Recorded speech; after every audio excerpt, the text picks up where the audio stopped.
Halo teman-teman semua, ketemu lagi bersama saya Stefanus Bedianto di YouTube channel saya. Pada kesempatan kali ini saya ingin sharing satu informasi yang menurut saya cukup krusial, khususnya untuk teman-teman traders ya, yaitu tentang penutupan kode broker oleh bursa yang akan segera dilakukan nih dalam waktu dekat setelah video ini saya buat. Nah, seperti apa penerapannya dan bagaimana solusi tradingnya untuk teman-teman semua? Silahkan diikuti lebih lanjut pembahasannya. Nah, pada ulasan kali ini ada 3 key points yang akan saya ulas ya, yaitu yang pertama, apa tujuan penutupan daripada kode broker ini. Kemudian yang kedua adalah detail penerapannya seperti apa. Jadi nanti teman-teman bisa mengetahui detail penerapan daripada penutupan kode broker ini seperti apa. Kemudian yang ketiga adalah alternatif solusi ya yang bisa saya sampaikan untuk trading teman-teman semua. Ada beberapa hal yang bisa saya sampaikan untuk tips trading teman-teman semua yang selama ini memang mengandalkan analisa transaksi broker untuk tradingnya. Oke. Namun sebelum mulai, izinkan saya untuk menyampaikan informasi bahwa saya juga memiliki free channel Telegram, di mana memang secara khusus pada channel Telegram tersebut saya akan memberikan update teknikal saham, free rekomendasi serta juga informasi market update yang tentunya bermanfaat untuk teman-teman semua. Untuk link join channel tersebut sudah saya sertakan pada deskripsi video.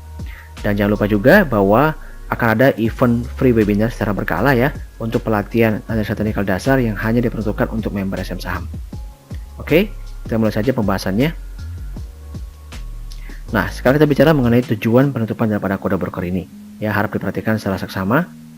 Jadi yang pertama adalah untuk mengurangi praktek holding behavior, yaitu praktek beli dan jual dengan mengikuti transaksi anggota bursa. Ya, untuk teman-teman yang memang menggunakan analisa transaksi broker mungkin sudah tahu ya, seperti apa sih tindakan dari para traders ini. Nah, yang ditakutkan sebenarnya bukan traders yang sudah paham atau traders yang sudah profesional seperti itu. Namun adalah teman-teman kita yang masih baru, yang baru terjun di dunia trading saham, itu prinsipnya adalah hanya mengikuti saja. Ya, jadi hanya ikut-ikutan membeli dan juga menjual saham.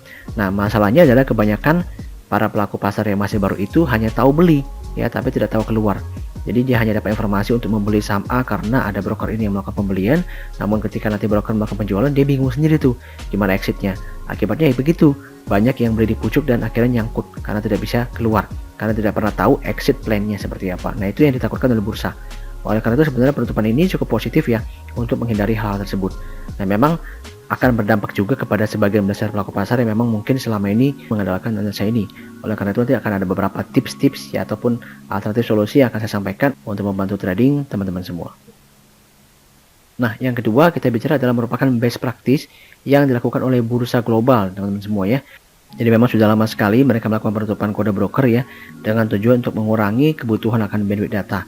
Jadi memang seharusnya dengan penutupan kode broker ini maka data feed ataupun kebutuhan bandwidth datanya lebih kecil. Oleh karena itu diharapkan ini bisa mempercepat transaksi perdagangan. Kita harapkan saja seperti itu ya, akan menjadi sebuah hal yang positif untuk mempercepat proses trading kita. Nah, yang ketiga adalah untuk memberikan dorongan juga nih kepada perusahaan-perusahaan sekuritas agar lebih rajin atau lebih aktif untuk mempublikasikan analisa mereka ataupun memberikan edukasi kepada setiap nasabahnya. Ya, jadi mereka akan didorong untuk terus memberikan riset secara aktif, berkala, baik untuk yang tujuan investasi maupun tujuan trading agar bisa membantu nasabahnya mendapatkan profit di bursa saham.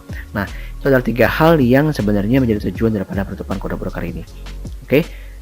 Nah, sekarang kita akan lihat seperti apa sih detail daripada penutupan kode broker ini. Harap diperhatikan. Jadi yang pertama akan dilakukan pada tanggal 6 Desember 2021 ya teman-teman. Jadi akan segera dilakukan dalam waktu dekat seperti itu, jadi harap bersiap-siap.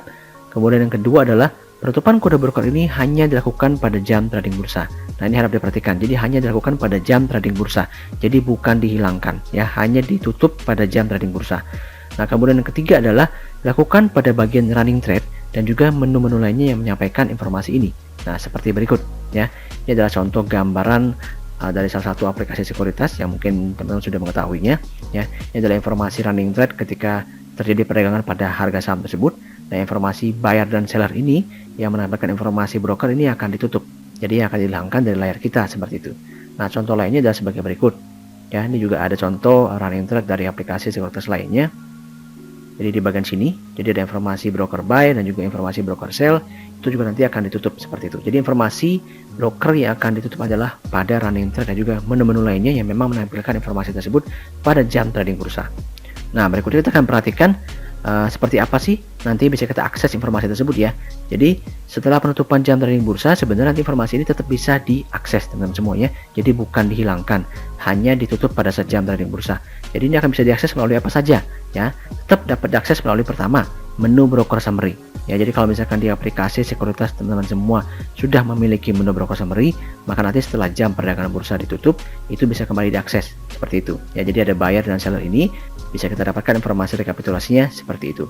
Nah, kemudian juga di aplikasi sekuritas yang lainnya, contohnya kita juga tetap bisa mendapatkan informasi berapa sih total broker buyer di saham tersebut, berapa sih total broker sell di saham tersebut, berapa sih nilai sell-nya, berapa sih jumlah akumulasi lot-nya, berapa sih harga average price-nya. Itu semua tetap bisa didapatkan dari informasi broker summary yang dapat teman-teman akses di aplikasi sekuritas masing-masing. Nah, informasi kedua yang bisa kita peroleh adalah di websitenya IDX itu sendiri, teman-teman semua ya.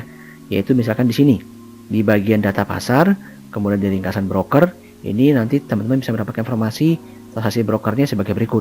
Jadi ada kode broker, ada nama perusahaan, ada volumenya, nilai juga frekuensinya, di mana ini bisa di-download dengan semuanya. Jadi setiap harinya bisa di-download untuk bisa teman-teman lakukan analisa secara mandiri nanti untuk membantu trading plan teman-teman semua seperti itu. Nah, tidak hanya di sini, tapi juga di bagian website IDX juga ya, tapi di bagian data pasar dan juga laporan statistik di bagian statistiknya. Jadi nanti juga kita bisa melihat informasi yang seperti ini ya, tetap akan ditampilkan setelah jam trading bursa ditutup. Yang informasi aktif brokers ya, yaitu misalkan aktif brokers berdasarkan volumenya, aktif broker berdasarkan valuasinya, aktif broker berdasarkan frekuensinya. Jadi data-data ini, informasi-informasi ini bisa nanti teman-teman pergunakan nih untuk melakukan analisa agar bisa mempersiapkan trading plan untuk hari berikutnya seperti itu. Nah, sekarang saya akan memberikan atau menginformasikan beberapa alternatif solusi untuk membantu trading teman-teman semua. Oke, sekarang harus diperhatikan. Nah, yang pertama, kalau saya boleh menyarankan ya, nantinya teman-teman setelah tidak lagi menggunakan atau tidak mendapatkan informasi analisa transaksi broker, khususnya mungkin untuk yang senang melakukan day trading ataupun scalping, itu bisa memperhatikan informasi saya sebagai berikut ya. Jadi parameter analisa yang saya sarankan pertama adalah kita bisa melakukan tambahan analisa terhadap parameter bid dan offer seperti itu ya. Jadi caranya seperti apa? Ya, ini secara umum ya bisa teman-teman lakukan dengan membandingkan besaran total bid dan juga besaran total offer untuk bisa membaca ataupun mendeteksi adanya peningkatan demand buyer ataupun tekanan seller. Jadi kita bisa mendeteksi area level support dan juga resistansinya pada perdagangan harga saham tersebut untuk menentukan trading plan kita pada hari tersebut ya. Nah, kita juga bisa mendapatkan parameter analisa lainnya seperti misalkan adalah frekuensi, volume transaksi, value transaksi daripada harga saham tersebut, di mana dengan menganalisa 3 faktor ini kita bisa memperoleh ataupun mencoba mendeteksi potensi adanya akumulasi ataupun distribusi oleh pelaku pasar pada perdagangan harga saham tersebut. Nah, jadi dengan mengkombinasikan dua analisa ini, karena data ini tidak ditutup ya oleh bursa teman-teman semuanya, tetap dibuka pada running trade seperti itu, jadi bisa membantu analisa trading teman-teman semua yang memang biasanya senang melakukan day trading ataupun scalping secara khususnya ya. Sehingga saya harapkan ini bisa membantu trading teman-teman semua meskipun tidak lagi menggunakan analisa broker pada jam trading bursa. Nah, berikutnya juga bisa kita gunakan analisa back to basic teman-teman semua ya, yaitu dengan menggunakan analisa technical ataupun price action seperti itu. Nah, khususnya untuk teman-teman yang memang selama ini senang melakukan swing trading ya, dan selama ini juga menggunakan bantuan daripada analisa transaksi broker, itu bisa kembali memfokuskan diri untuk belajar tentang price action ya, analisa technical dasar basic dengan menggunakan misalnya time frame daily, weekly, monthly ya, untuk bisa memperoleh atau mempersiapkan analisa trading plan teman-teman semua. Kemudian juga bagi teman-teman semua yang mungkin selama ini senang melakukan scalping ataupun day trading, itu bisa menggunakan time frame yang lebih kecil lagi ya, yaitu misalkan 1 hour, 15 menit, 5 menit, bahkan even 1 menit ya, kalau memang memungkinkan untuk menganalisa chart tersebut. Nah, memang ketika kita mempelajari sebuah hal yang baru, apalagi itu adalah sebuah jenis analisa baru, itu tentu tidak mudah ya. Namun saya percaya dengan latihan yang intens dan juga motivasi belajar yang kuat, saya yakin bahwa nantinya hasil trading teman-teman semua tetap akan bagus kok. Bahkan bisa lebih bagus dibandingkan ketika sebelumnya melakukan analisa transaksi broker sebagai main analisanya seperti itu.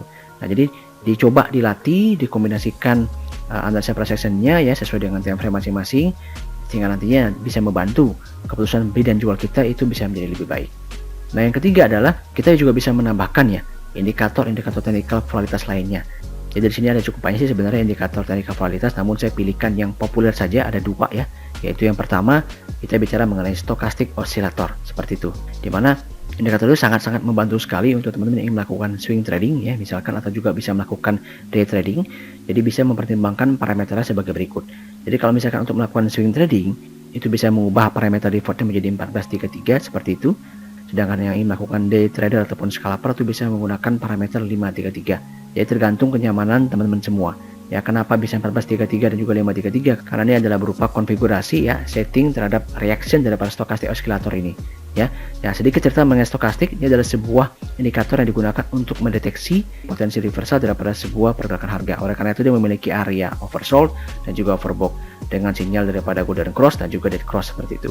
Nah, sekarang indikator yang kedua yang sebenarnya relatif mirip ya, yaitu indikator populer lainnya yaitu Relative Strength Index, disebut juga dengan RSI seperti itu. Di sini juga nanti teman-teman bisa menggunakan parameter-parameter sebagai berikut ya. Jadi kalau untuk yang swing trading itu tetap bisa menggunakan defaultnya yaitu 14 hari seperti itu. Sedangkan yang ini melakukan day trader ataupun scalper itu bisa melakukan perubahan konfigurasi menjadi parameter 5 hari. Nah, sebenarnya cara kerja sama sih dengan stokastik yang mirip, juga memiliki area oversold dan juga overbought seperti itu. Namun tidak memiliki sinyal untuk golden cross ataupun dead cross. Jadi biasanya kita perhatikan RSI itu adalah ketika dia sudah mulai mendekati area overbought ataupun oversold, untuk kita putuskan seperti apa sih keputusan trading kita, apakah ingin melakukan pembelian ataupun melakukan penjualan pada harga saham tersebut. Oke, pada bagian akhir daripada ulasan video ini, saya ingin memberikan satu tips lagi ya, yaitu bagaimana mungkin teman-teman yang selama ini melakukan day trading ataupun scalping itu mulai bisa mempertimbangkan untuk mengubah ya gaya ataupun style tradingnya menjadi gaya ataupun style trading yang mungkin memiliki time frame lebih lama ya, yang saya sebut juga dengan trend trading ataupun trend following trading dengan metode buy and hold seperti itu. Untuk dapat melakukan trading ini memang teman-teman harus bisa menggabungkan setidaknya dua jenis analisa teman-teman semua ya, yaitu yang pertama sebagai berikut. Kita bicara mengenai analisa top down ya, bagaimana kita melakukan analisa indikator ataupun parameter daripada makroekonomi yang berujung pada pemilihan sektor allocation atau disebut juga sektor rotation ya. Jadi kita akan berfokus pada saham-saham yang terdapat pada sektor yang berpotensi akan bertumbuh dengan pesat pada tahun tersebut, dan juga nanti akan digabungkan dengan analisa yang kedua yaitu analisa tren harga sahamnya ya. Kita akan berfokus pada analisa tren harga sahamnya seperti apa dengan menggabungkan strategi portfolio manajemen. Jadi kita akan memilih saham-saham juara dari setiap sektor. Jadi kita akan menggabungkan atau melakukan diversifikasi saham-saham juara yang memang selama ini memiliki kinerja fundamental yang bagus serta tren kenaikan harga yang kuat. Nah, dari dua analisa inilah kita bisa nanti memperoleh sebuah hasil yang sangat bagus dalam trading kita untuk time frame yang lebih panjang. Jadi kalau saya simpulkan, untuk metode trend following trading adalah sebuah strategi trading yang memang berfokus pada pertumbuhan aset atau modal kita ya teman-teman, secara berkelanjutan dalam jangka waktu yang lebih panjang seperti itu. Ya, jadi memang ini metodenya menggunakan konsep compound interest ya. Jadi bagaimana kita mencari pertumbuhan bukan satu hari, bukan satu minggu ataupun satu bulan ya, melainkan pertumbuhan tahunan yang terus bisa kita lipat gandakan pada tahun-tahun akan datang, sehingga pada satu titik tertentu itu bisa menghasilkan sebuah pertumbuhan aset yang sangat signifikan. Nah, ini adalah sebuah metode yang mungkin bisa dipertimbangkan untuk teman-teman semua ya, yang mungkin tadinya melakukan day trading ataupun scalping untuk berubah stylenya ataupun gayanya menjadi seorang trend following trading. Karena untuk trend following trading ini kita tidak membutuhkan analisa transaksi broker teman-teman semua ya, dan untuk monitoring sahamnya pun jauh lebih efisien. Artinya kita tidak perlu harus terus melakukan pemantauan saham di jam bursa, sehingga nantinya teman-teman bisa tetap melakukan pekerjaan maupun bisnis utamanya sambil juga melakukan trading trend following untuk mengembangkan aset teman-teman semua seperti itu. Oke, saya rasa cukup ya ulasan saya pada kesempatan kali ini. Silakan ditonton kembali ulasan dari awal hingga akhir jika ada yang jelasnya kurang jelas. Jangan lupa juga ya untuk join channel SM Saham ya, agar bisa mendapatkan ataupun mengikuti event free webinar pelatihan analisa teknikal dasar yang akan datang seperti itu ya. Dan untuk teman-teman semua juga jangan lupa untuk like, komen, dan juga share video ini ya, agar channel ini bisa terus berkembang dan terus memberikan manfaat untuk teman-teman semua. Thanks for watching dan see you in the next video.